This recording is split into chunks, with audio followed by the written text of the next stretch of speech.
because they were secretly, a year and a half before the implosion of 2008, on record. You know, we've all known this, this radio audience has known this for a long time, but now the public's learning that they consciously were betting against the crud they were selling people, and they were having insurance companies like AIG, now bailed out by the taxpayer, to pay the guarantees to Goldman Sachs on the crud they created. And that's just one side of the scam. Then they come out and say, oh, we're bankrupt, we need trillions of dollars. The Big Six, the Big Eight, the Big Ten, there are different ways of breaking it down. The news is now calling it the Big Six. Whatever. There's 8 main banks that own Federal Reserve stock, but they say 6 of them own most of it. And it's so secret that the Congress has had a few investigations that thinks maybe there's 10 banks, but the other 2 are foreign, Bank of England and then a German central bank. The point is, this is a group of absolute, total criminals. And look, I know you know that. But we better get this message out to the population, because these bankers are now pushing a financial regulatory bill written by Senator Dodd in the White House, who are completely bankrolled by the most criminal elements of Wall Street. Not all of Wall Street is criminal, just like all banks are not criminal. It's these big mega players that are criminal. And why have they become the main players? Why do they run everything? Why are they so powerful? Why can no one stop them? Because they have unlimited money they just make up. And it's backed up with government force. That's why. These are Ponzi scheme operators. These are people like Ken Lay and Bernie Madoff, who are allowed to play by whatever rules they make up, and then we play by a separate set of rules that they create for us. And the good news is there are some news reports now. There are some banking association documents that I've seen out of Tennessee, Texas, New York, and a few other places where healthy state-based banks and regional banks are coming out and pointing out this is a total fraud by the very mega banks that created the derivatives. So the truth is starting to get out there. And that's good, because this is a life and death situation for our economy. But meanwhile, we've got Goldman Sachs running around, Blankfein, their CEO, in testimony yesterday, and he made the rounds on television, CNN, Fox, you name it, CNBC. He's running around saying, man, we've really learned from this. We've learned from our mistake. In fact, I'll play this clip later if we have time. He said, we've learned from our mistake.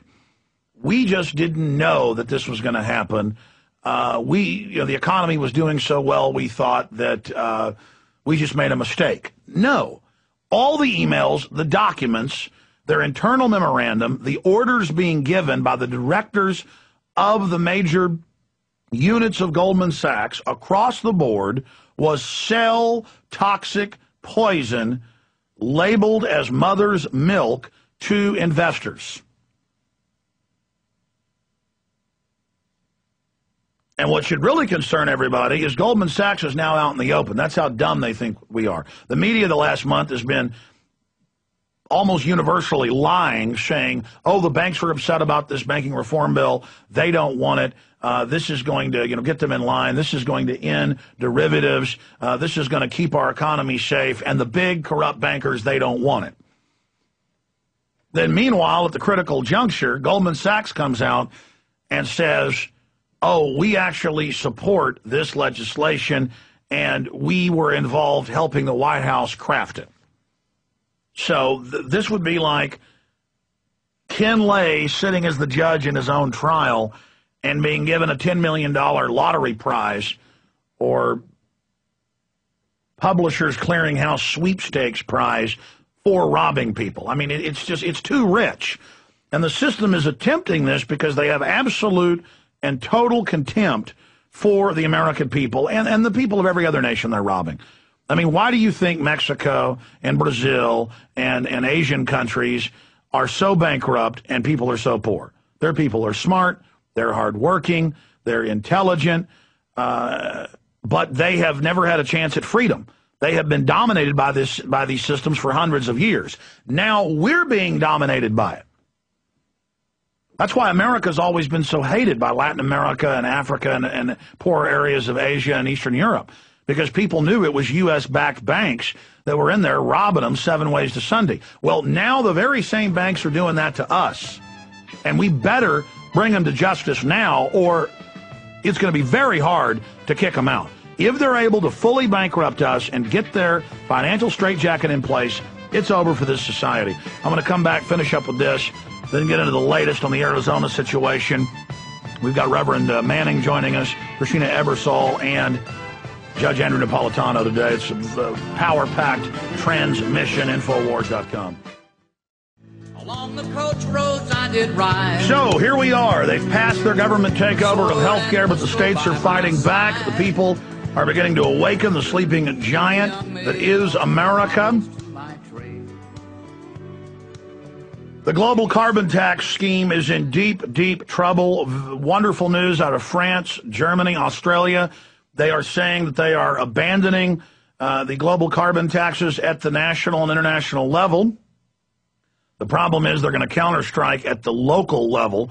We've already been hit and hit hard. They're going to suck $2.6 billion, according to Austin Energy, in the next 3 years out of Austinites. Ladies and gentlemen, that's more than all taxation in the city combined each year. I mean, you talk about savaging people with a vicious criminal operation. I mean, these people are bold if they're anything. And meanwhile, Goldman Sachs CEO on Democrat banking bill, I'm generally supportive. Yes. And then we have several other articles dealing with it. Here's one out of the Examiner. This is Timothy P. Carey, Goldman rallies for Obama in Wall Street reform. And they report that Goldman Sachs is lobbying for this bill to pass. Now, this is a bill that's supposedly going to stop all their derivatives, and it doesn't do that. It gives them the power, because they hold almost every regulatory position, to go after their competition and to go after banks and all financial institutions and all money transfers with a VAT paid into them. See, the bankers 4 months ago, 5 months ago at Copenhagen, man, it's hard to believe how fast time's flying. That was 5 months ago, almost 6 months ago. They failed to get a direct tax mechanism to the private banks through the carbon taxes. So now they're back with a global banking reform bill. And when you read the agreements that the G20 is hammering out, and when you read the national laws, it all integrates together to give them the exact same system of taxes they wanted before. I mean, there were financial VAT taxes, Tobin taxes in the Copenhagen Treaty. It's like a zombie, a vampire. It never dies. It just keeps coming and coming back and coming back. But the good news is we're beginning to beat them. They got the health care for now. But let's go ahead and play the CEO blank find, just a quick clip. The full clip's up on Infowars.com and PrisonPlanet.com. I want to play a short clip of him saying, well, you know, we are working with Congress and we learned the mistakes we made. And, you know, we just thought the economy was doing so good. We never thought this would happen. There he is, the day that the hearings are televised on national television and all over radio and all over the newspapers, that it finally comes out that it was premeditated fraud, that they knew exactly what they were doing by design and planned the whole thing and even bought insurance on it, knowing it was going to go under.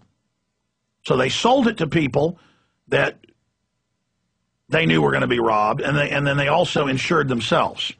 This is like somebody insuring their own restaurant and then firebombing it, you know, to collect the insurance money. So here he is lying to the nation on Fox News. Here is Peter Barnes and Lloyd Blankfein. Mr. Blankfein, long day, but I'd like to look ahead. What's next? What's next is we are going to learn and learn lessons from this period. In fact, we have, and we're going to apply them. And what's next for the Congress is having done their deep dive, they're going to legislate, hopefully in a bipartisan fashion, and will come out with their new set of rules. And we will engage in a very molecular view of our own business and make sure that we make the appropriate changes to our business model. One thing that is still hanging out there is this SEC lawsuit as Congress finishes up regulation reform legislation. What's next with that? Is there any consideration by the company and by you to settle that lawsuit with the SEC? Well, what happens now is we have a complaint and we have to respond to that complaint, and that process has... And then it just goes on with more deception. It's come out that Goldman Sachs, including Mr. Blankfein, have had a whole bunch of meetings with Obama quietly in the White House, and that they've been having meetings all over the place with Geithner, who formerly worked for them, and with Bernanke, who formerly worked for them, and with the other regulators that formerly worked with them. I mean, literally, you can't find one senior regulator that didn't work with them and who doesn't own stock in them, who isn't getting the bailout money for themselves. It goes back to Henry Paulson when they asked him, well, you got $200+ million in one payout.